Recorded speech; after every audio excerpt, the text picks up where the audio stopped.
Hi there, everyone. Today we're going to be working on prone position. So prone position is where your child is laying on their stomach. This is tummy time.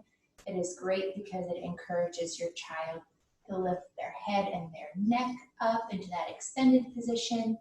I really like it because it puts weight through the arms, strengthening the shoulders, the arms, increasing that sense of where exactly are my arms. Prone is awesome because you can do it either just on the floor, on a cushion, on a ball. If you don't have a ball, I made a somewhat makeshift ball by putting a pillow wrapped up in a yoga mat, and then I put a towel on top just so it'd be a little bit thicker. You can put whatever texture on the outside your child would like the best, but it gives the same basic use of that unstable surface that my therapeutic peanut ball does. The shape of the pillow that you use will impact how stable it is. I just used a couch pillow for this one, but if you were to put a couple of larger bed pillows in there, it would be more like the peanut ball shape. Whenever I'm working on the prone position with your children, I do a variety of different ways, and I'm going to show you some of those now. So sometimes I do just have your child lay prone with their arms crossed underneath of them, and then just let them sit in that position for a little while. Make sure that their head is raised enough that they are, of course, able to breathe without any problems, but putting all of that weight through their arms really is a good way to give them some extra input to wake them up for whatever activities we might be doing later. I also do the same thing with them on the ball. So I would have the child on their knees over the ball this way, and then you can get a little bit of extra movement by rocking them forward and backwards while they're bearing some weight through the arms. That helps them associate those two feelings that they're getting, the movement sense with the proprioceptive sense of where are my arms. Even though my body is moving, my arms are still stable in the same spot. You can also have your child a little bit more supported on the peanut ball by turning it the opposite direction. More of their weight will be on the ball this way. And then you can go side to side. Depending on the size of your ball and the size of your child, an activity that I really like to do is to have the child reach down to the floor. If the child just barely reaches like this, I think it's great because then they are getting a little bit of that unexpected input while they're prone. So they're learning, this is exactly how long my arm is. If I rock side to side, at what point is it that I touch the ground?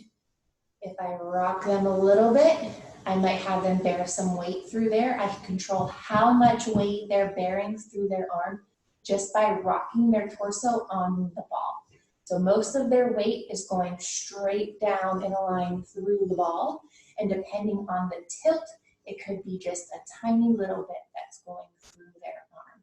And if I tilt them a tiny bit, I want to see, do they push with that arm to catch themselves? I have a couple of students that I work with who really like to play the game of, can I catch myself? My little dummy's losing his pants here. I'll rock them. They'll feel that they need to catch, and then I will slowly guide them, boom, to the ground.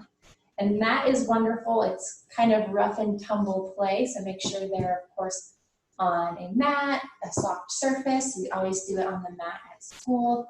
But then they get a real sense for, if I don't straighten my arm, there's going to be a tumble that follows. That natural sense of movement that a lot of kids develop as they're playing and tumbling around on the floor.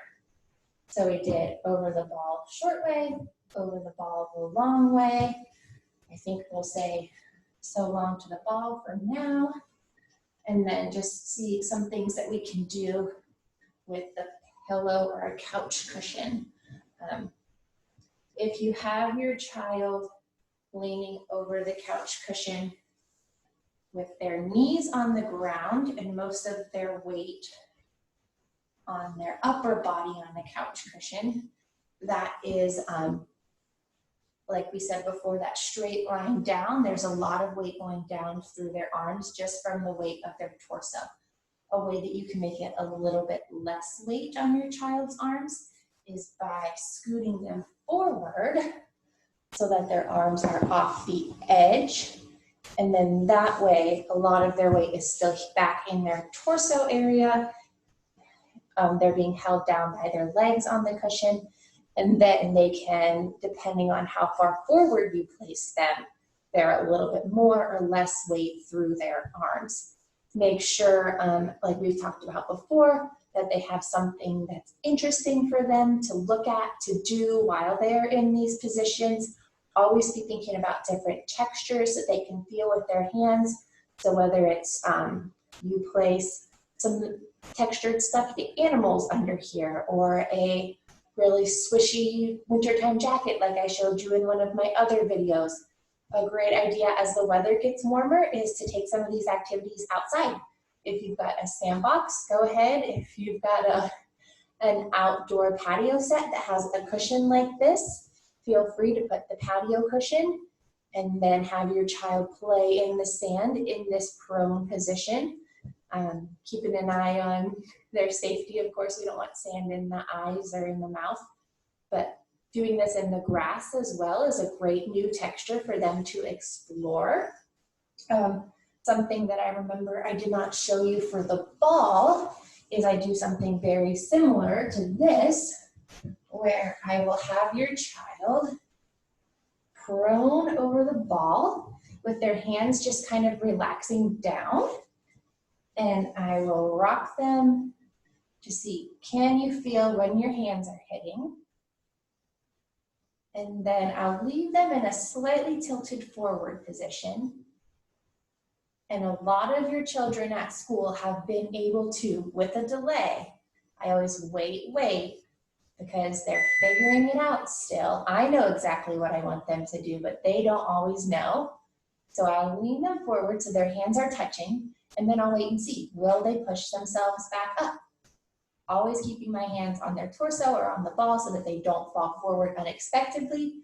But a lot of times after I give some input rocking back and forth on the ball, if I leave them forward, they will push themselves back up a little bit. It's not always all the way. I sometimes do have to help, but it's interesting and exciting to see your children figure out, hey, I can use these arms for lots of different things. And prone is a great activity to work on, to increase that awareness of the arms, to increase the strength in the arms. And it's fun because you can do it a lot of different ways. The last thing that I will mention is when you're thinking about how hard is this going to be for my child whenever they're in prone. Sorry, my oven is beeping. Look at the gaps underneath your child's body.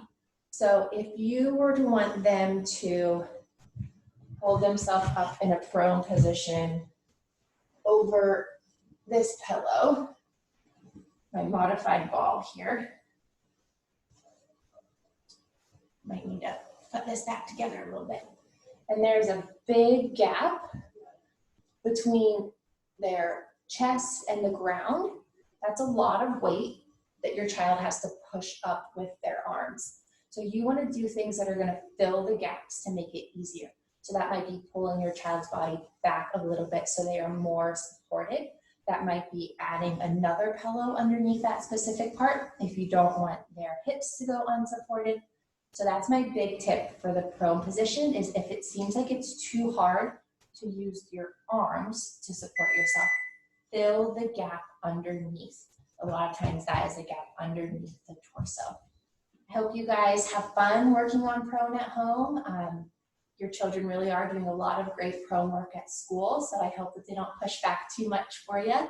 Enjoy. Let me know if you have any questions or concerns. I would love to hear from you guys because I miss seeing your children at school. It's definitely different being home all day. Hope you guys have fun with this.